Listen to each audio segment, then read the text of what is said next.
Sunday's here, NFL takeover is real. From the first snap to the final whistle we feel. Packers in the mix, Chiefs on the rise. Patriots grinding, Eagles soaring high. Fantasy points stack, best place, no joke. Monday Night Football, that's where we provoke. Action-packed, every hit, every call. The boys with the heat, we cover it all. From the college fields to the Super Bowl dreams. We narrate the action, we the football kings. Coast to coast, every yard, every throw. We bring the fire, it's time to let it glow. Are you ready for some football? Coast to coast, from the college game to the NFL, we do the most. Monday nights, the boys bringing all the heat. We the squad on the mic, ain't no one can compete. Touchdowns, big plays, lights up in the sky. Huddle up, it's game time, we ready to fly. From the cop to the clock hit zero. We the voices of the game, the real heroes. Boys with the heat, we stay on the grind. Football's in our blood, it's all in our mind. From the cop to the clock hit zero. We the voices of the game, the real heroes. Boys with the heat, we stay on the grind. Football's in our blood, it's all in our mind. From the college fields to the Super Bowl dreams. We narrate the action, we the football kings. From the college fields to the Super Bowl dreams. We narrate the action, we the football kings. Coast to coast, every yard, every throw. We bring the fire, it's time to let it glow. Are you ready for some football? Coast to coast, coast to coast, coast to coast. From the college game to the NFL, we do the most. Monday nights, the boys bringing all the heat. We the squad on the mic, ain't no one can compete. Touchdowns, big plays, lights up in the sky. Huddle up, it's game time, we ready to fly. From kickoff to the clock hit zero. We the voices of the game, the real heroes. Boys with the heat, we stay on the grind. Football's in our blood, it's all in our mind.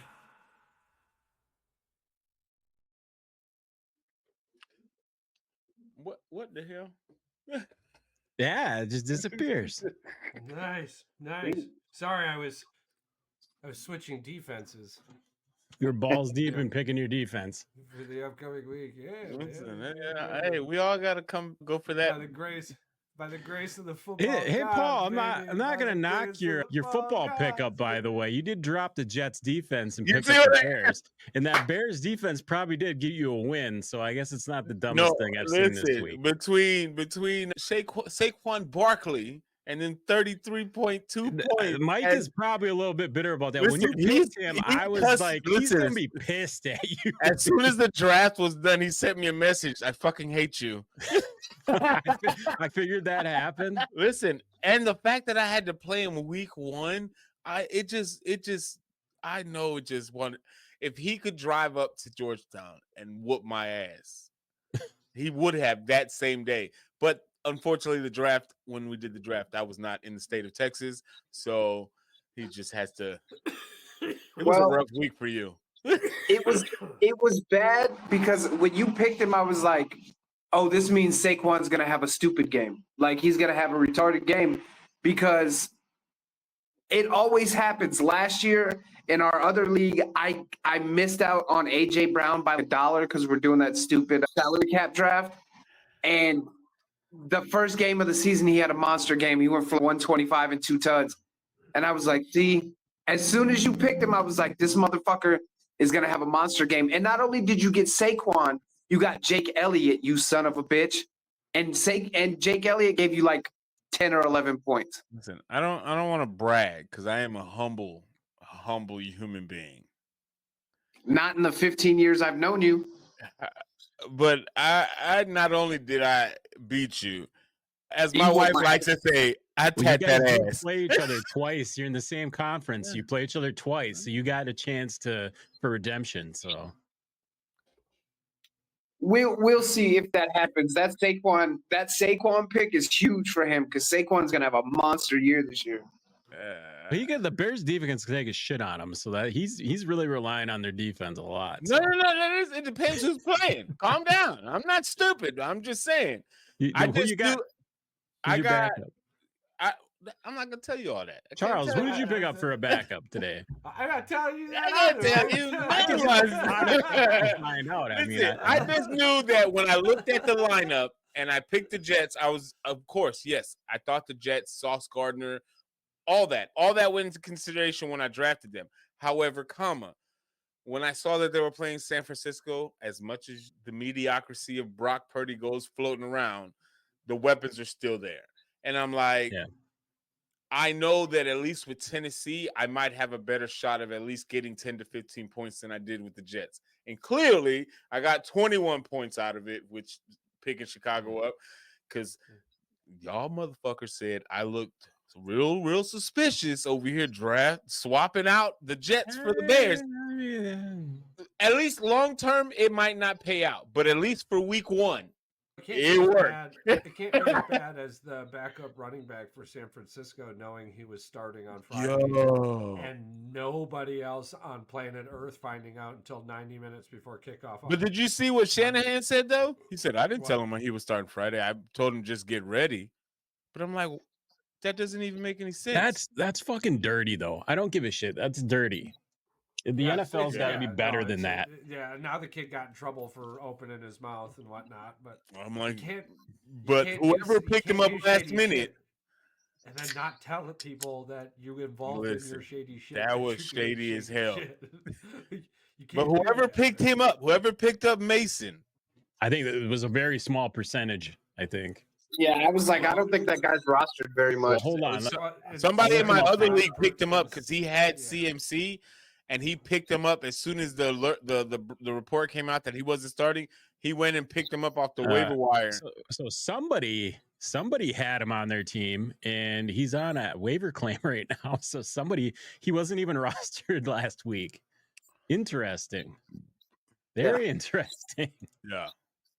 If you're the Jets, if you're Robert Saleh, if you're Robert Saleh. I gotta give a huge shout out. 13% of leagues, and now he's rostered in 41% of leagues. That's because the issue could very well last 3-4 weeks. Yeah, right. They did talk about his calf injury as an ACL, so I'm thinking it's more of an ACL injury than it is a calf injury. That's yeah. So I had done a football psyops. Or seance.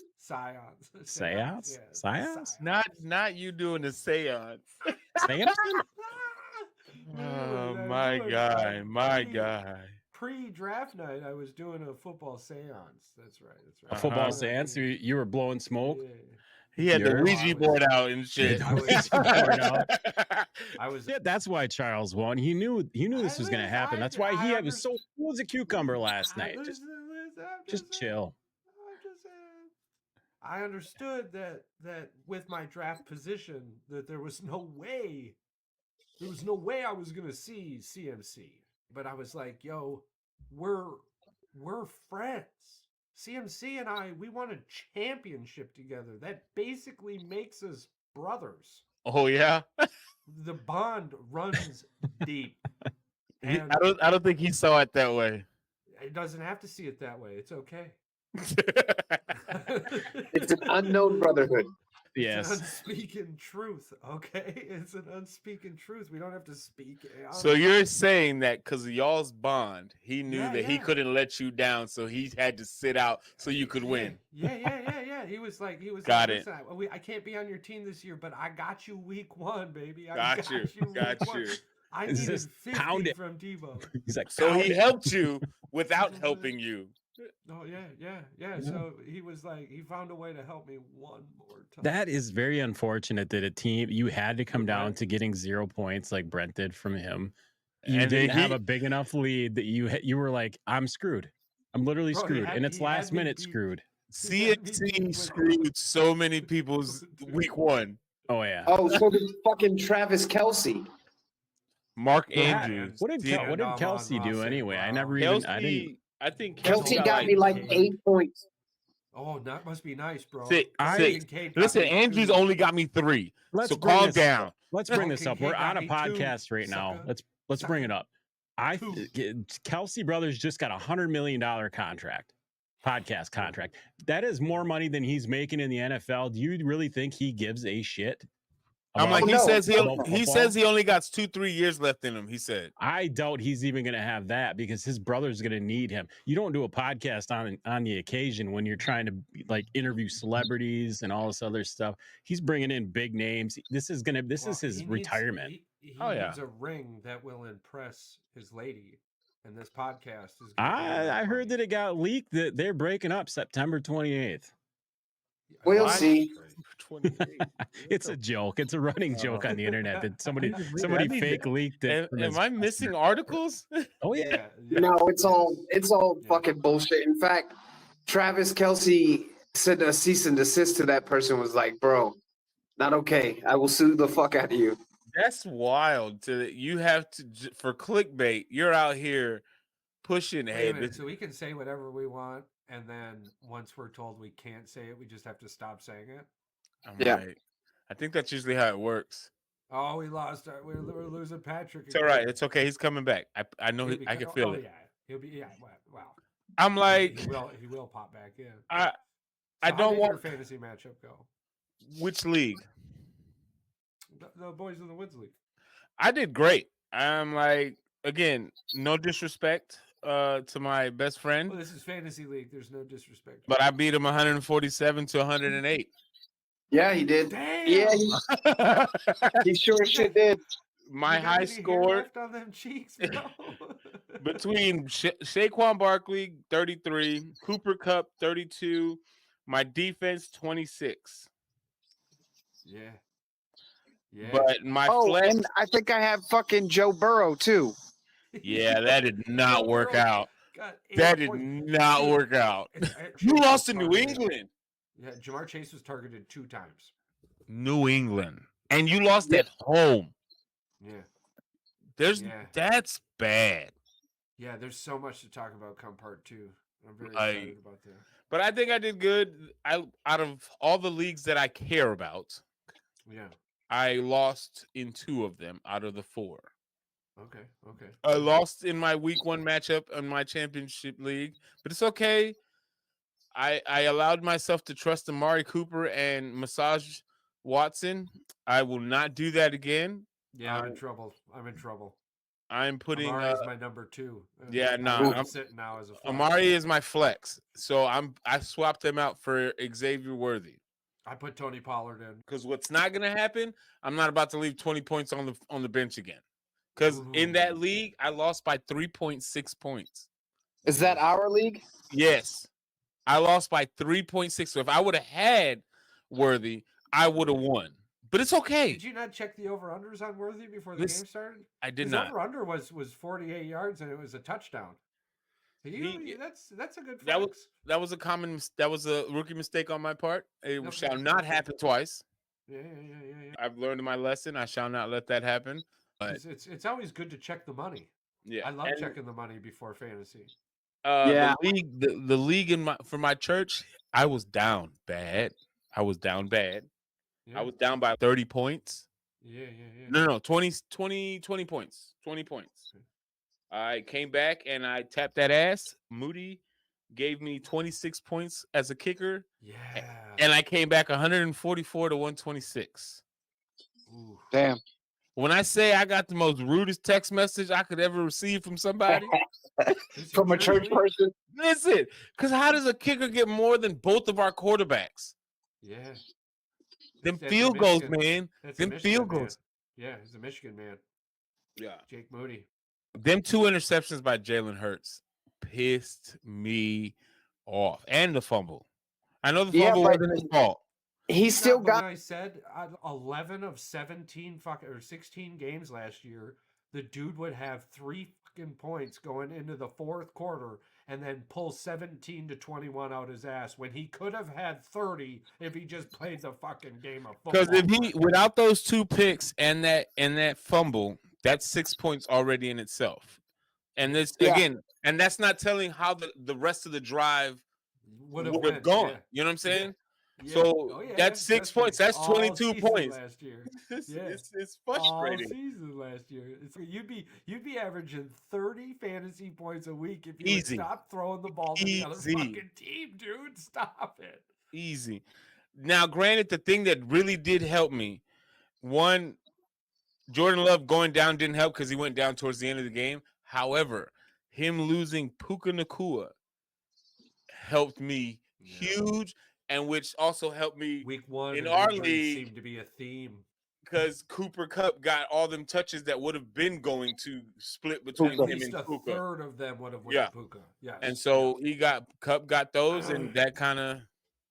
That's the thing with Deebo Samuel. I'm super stoked he got points, but there are 3 situations I'm like, I don't know if Deebo gets the ball there, right? Two runs for sure. The one on the goal line, I'm not sure. That's situational dependent. If CMC was trucking down the field like old boy was, they were just going to hand it off to him again at the 1 yard line. But Mason was hot though, so they Yeah. kept feeding him the ball. He was hot, so there was no point to give Deebo the ball. They would give it to Deebo a few times. Yeah. I am happy with Deebo. I think I'm going to get a comfortable 15 plus from him every week. Yeah. I think my floor with Deebo is 15, and that's super exciting. Not so happy about Jamar Chase. Dude, I'm sure that'll get figured out. Them 2 8 targets. points. Them 8 points was not it. Yeah, no shit. 2 8 targets. points was 8 points from your starting quarterback is, jeez, what the fuck is going on? That's I know wild. Cincinnati has like the worst offensive line in the history of the fucking league at this point, but come on, you still have what's his name, T. Higgins too. You still have fucking. He was Jamar out. Chase. But He T. was Higgins out. was Higgins out. is out, Yeah. and I But think They were missing quite a few people. And but New England, listen, New England's question is on offense. Defensively, New England's going to be good again this year. They've got pieces. They've got dogs. They lost one to Atlanta. That didn't seem to matter. But here's the thing, though. Do we see how much of a factor losing Joe Mixon is for Cincinnati? Because he was a dog in Houston.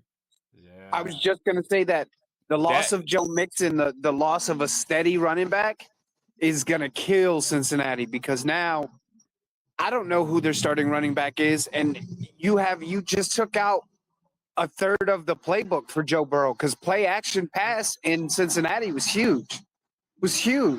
So you take play action pass out because your running game isn't a threat anymore. You're fucked. You're completely fucked. On top of having a shit line. I think we can all agree Cincinnati's front office destroyed their Super Bowl chances. Oh, they're not doing squat this year. They didn't pay who they were supposed to pay. You have such a good team, right? Like I never understood the T. Higgins. I never understood it. You could have signed and traded him for significant pieces. Yeah. Utilized that cash flow to beef up your offensive line. You could have got good capital for Higgins. Yeah, allow for a much better running scenario for Mixon. He would have stayed. Money in the bank. You sniped Burrow out of the sky with a contract. You jumped on that faster than everyone, and now you're like, listen, we paid one guy. All right, I don't know what to tell you. Joe Burrow's prime at this point is wasted. I'm pissed. I took Chase over Taylor. And this is the thing. Burrow, this whole situation is just jacked up, because it's I got a lot of waiver wire work. Yeah, I know that. I gotta figure out, because I drafted Chase in one of my leagues, and I gotta figure out how this is gonna work out, because I don't know. I don't know.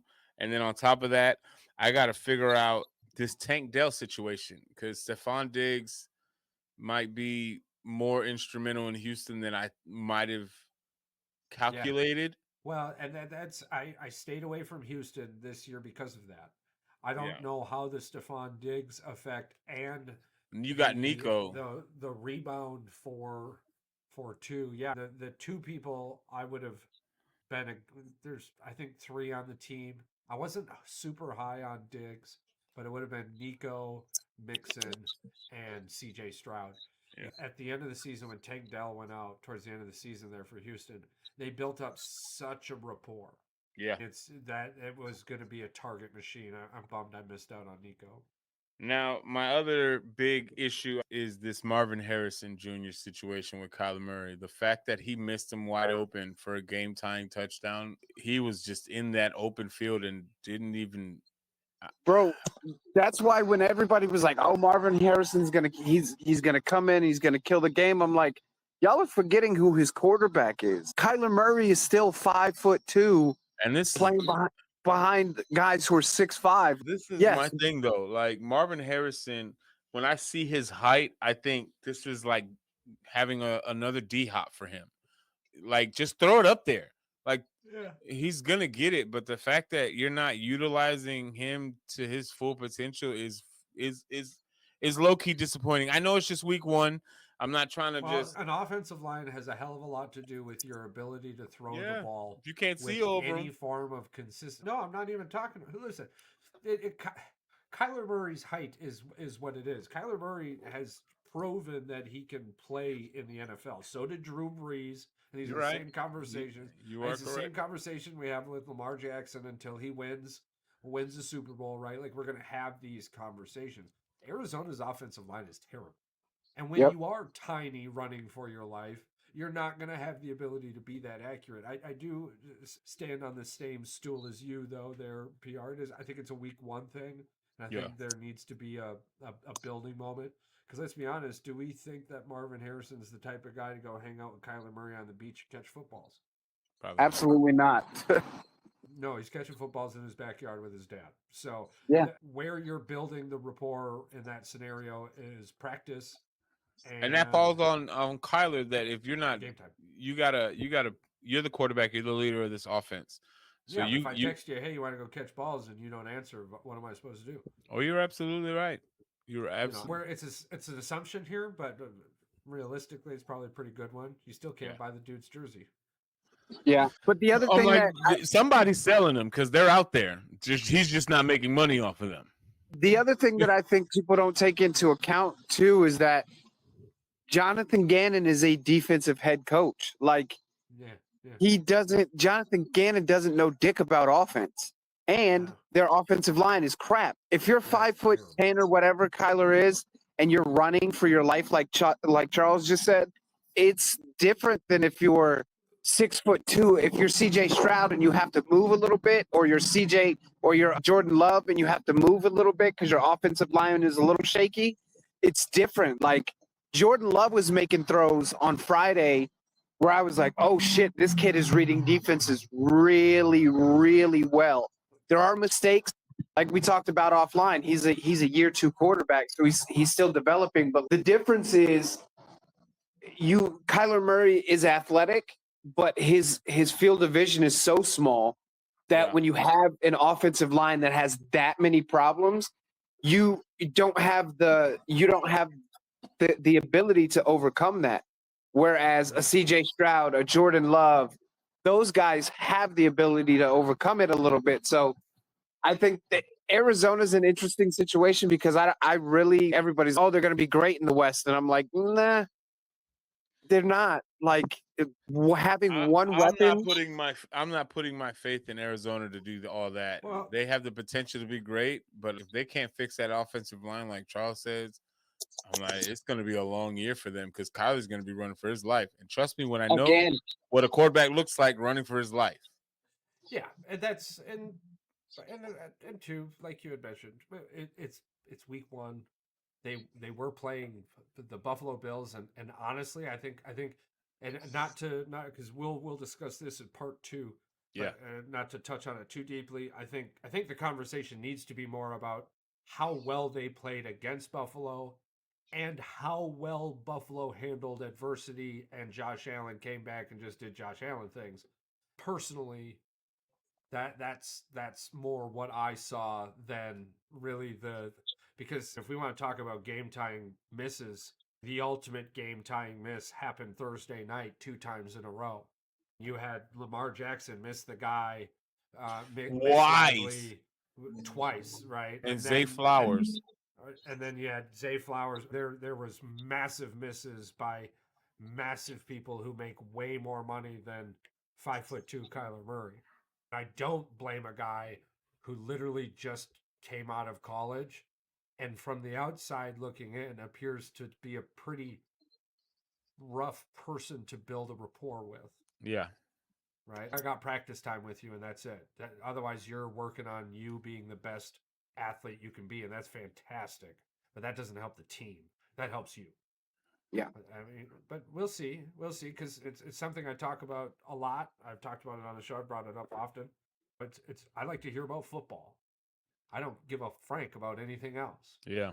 And when the only thing you have to talk about is everything other than football, you're telling me what I need to know about your football.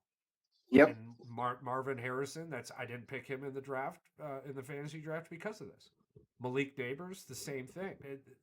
You saw a couple catches, and then you saw him wide open and the ball not making it to him. Okay, yeah, Malik Neighbors is going to be a talent, but the dude throwing him the ball isn't going to get me any fucking points. Yeah. It's the same thing with Caleb Williams. The first football chatter we heard was how terrible he was, and tongue in cheek there. Terrible is a very strong word, but in lieu of blah blah blah. And then it started to be, oh, he's a great person. He's got great character. He's telling people to pick up the trash in the locker room. That's a leader. I want to get behind that guy. Right. It's like, okay, but what about the fucking football? Then it came time to football, and you did all that dancing shit and it worked around with 3s and 5s. That's awesome. But we were all saying now it's number 1 time. So that's why I was iffy on the Bears for the draft. Now my hope is people get pissed and drop players, and I truly do believe that Caleb will pick it up. I don't think he's going to be a fantasy fucking number 12 goddamn quarterback in the league, but fantasy wise, but I do believe that he's going to get touchdowns. I do believe he's going to get yards. So I like the Bears offense, which sounds weird.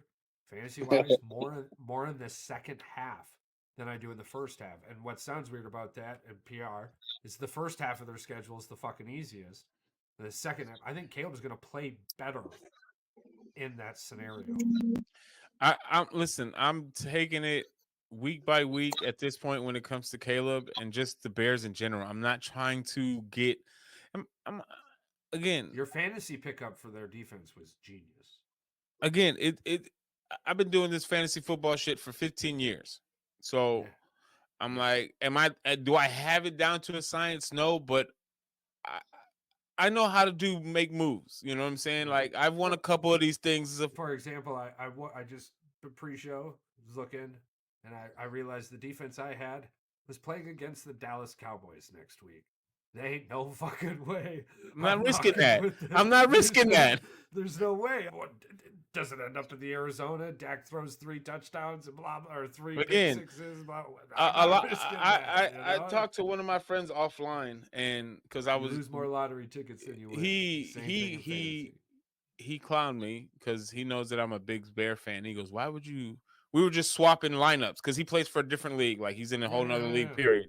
Yeah. And we were swapping our lineups, and he's, bro, 2 out of your 3 leagues in ESPN, you picked up the Bears. And I was like, yeah. He goes, can you not just be a Bears fan for once? Like, first of all, fucker. That's not why I picked him up. And because there's been plenty of years that I've drafted Aaron Rodgers and people gave me shit. How are you going to pick somebody that you hate? Listen, I may hate him on the field, but when it comes to this fantasy football shit, I'm not stupid. Aaron Rodgers is going to put points on my goddamn team. Yeah. The only thing I don't do is put money on my favorite team.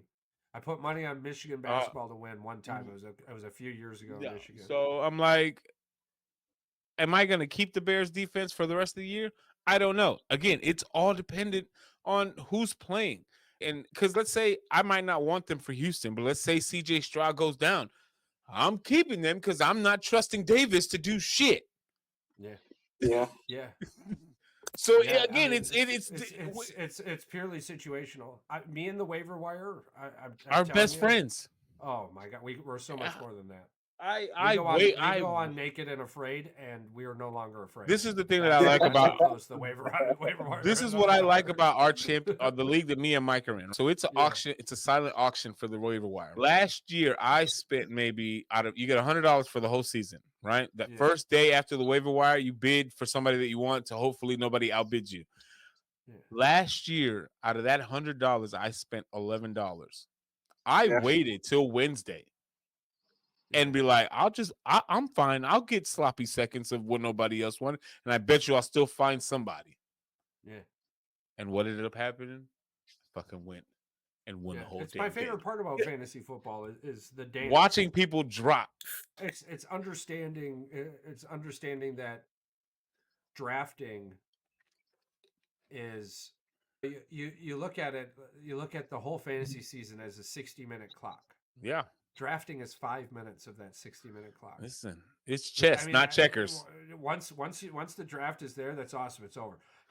You can lose your fantasy league in the draft.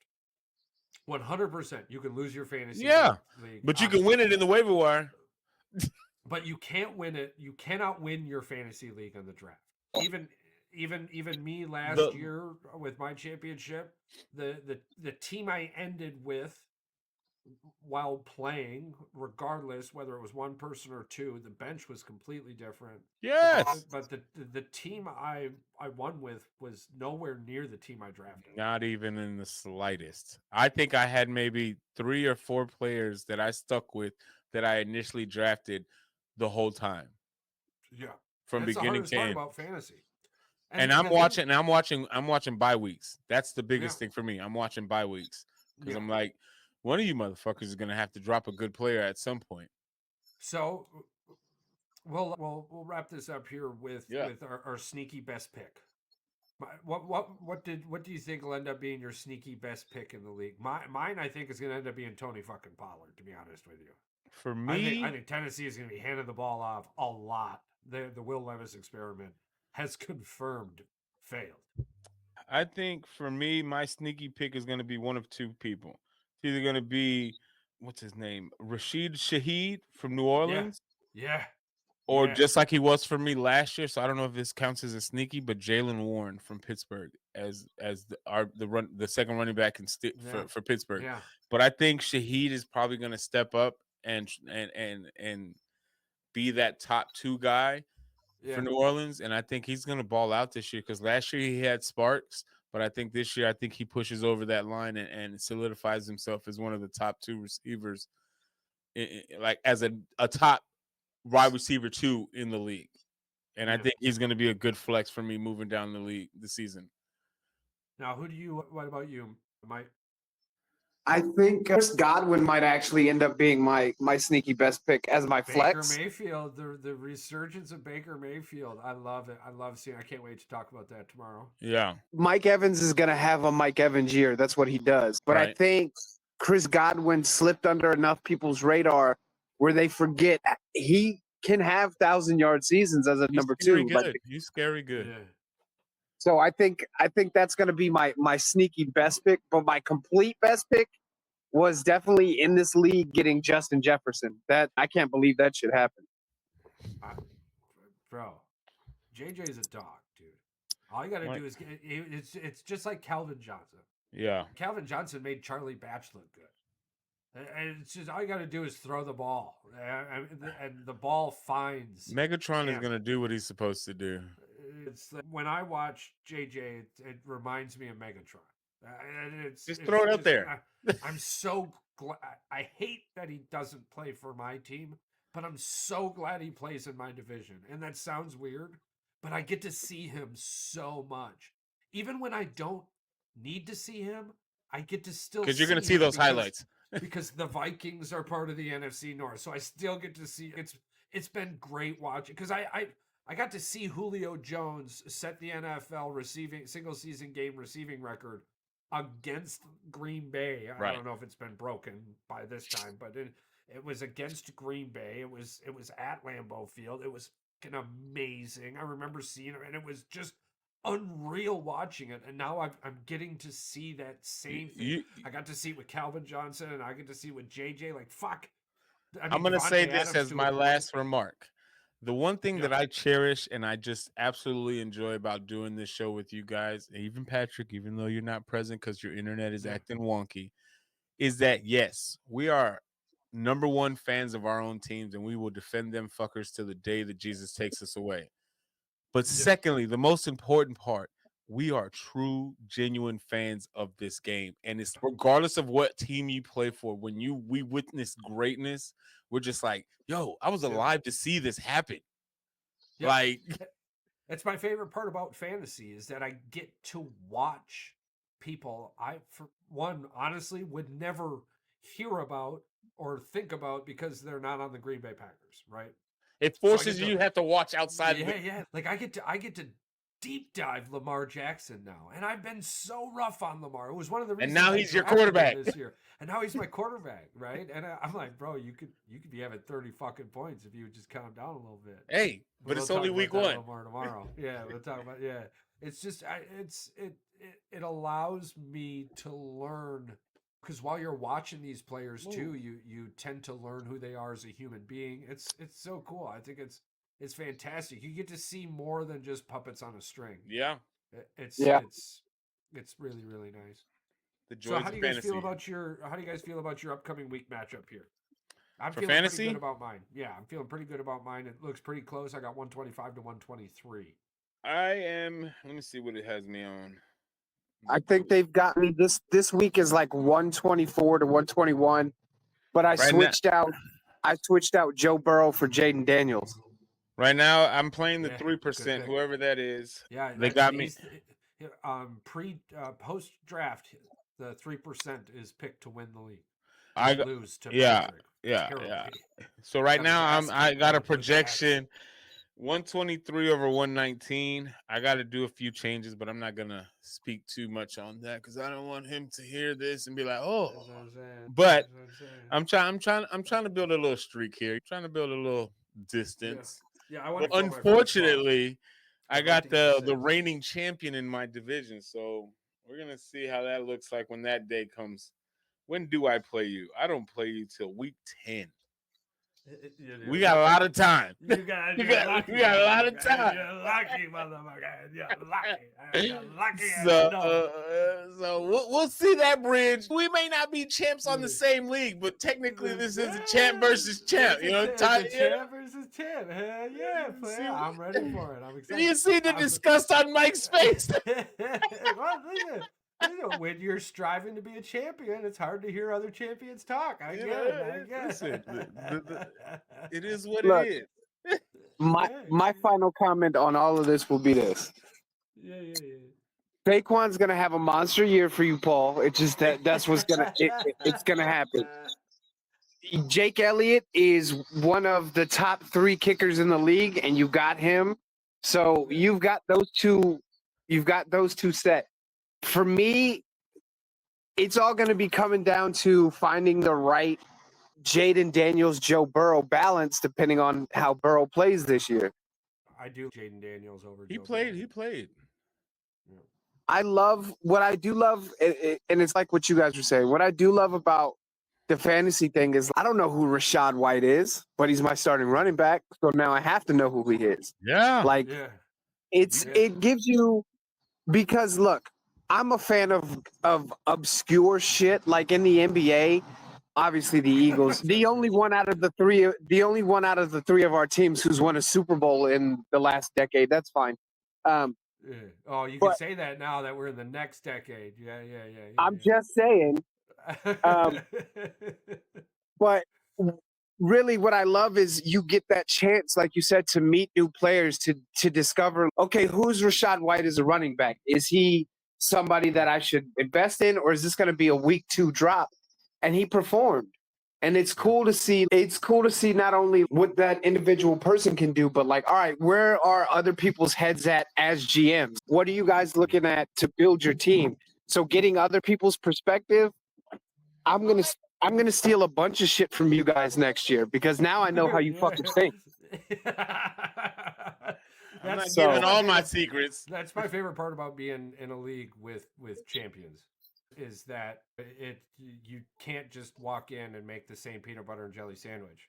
Like, people are gonna go, dude, that guy's got grape in his pocket, and everyone fucking knows it. And then you come in and you're all shiny, and you're like, hell yeah, and everyone's peanut butter, jelly, grape, and you're like, fuck. Yep. So You gotta change it up. Yeah. Yep. No, you're right. You're right. It is. It's going to be fun. We've had a bunch of smack talk already. It's been fantastic. Yeah. The touchdown taunting. That's been real nice. Best of luck to you, gentlemen, in your upcoming series. Of course, tomorrow is part 2, and that's where we're starting a new segment called the slowest 5 minutes in sports. I love And it. what we'll do is every week we're going to take 5 minutes for each game and break it down. Some games will take a little bit less. Some games might enjoy their rollover. Who knows? But either way, we're very, very pumped. So that'll be part 2. And it's weird for me to end this because we're doing part 2 tomorrow. But I think as you're hearing this episode, you're just going to go right into part 2. There isn't going to be a wait for anybody out there. This isn't Disney. We don't do that. We're not doing Terrible. sequels. Yeah. So we appreciate you all. Fantasy's back. Football season's back. I remember your wives in this situation and your girlfriends. Who? Swing by the store and pick them up some flowers, or stop on the side of the road and pick up a daisy. Just let them know that, hey, we still love you, and we'll need you after football season's over, of course. Exactly. Amen. So for everyone out there, thank you so much for listening. The world is a much better place with you in it, whether you believe it or not. And we love you more.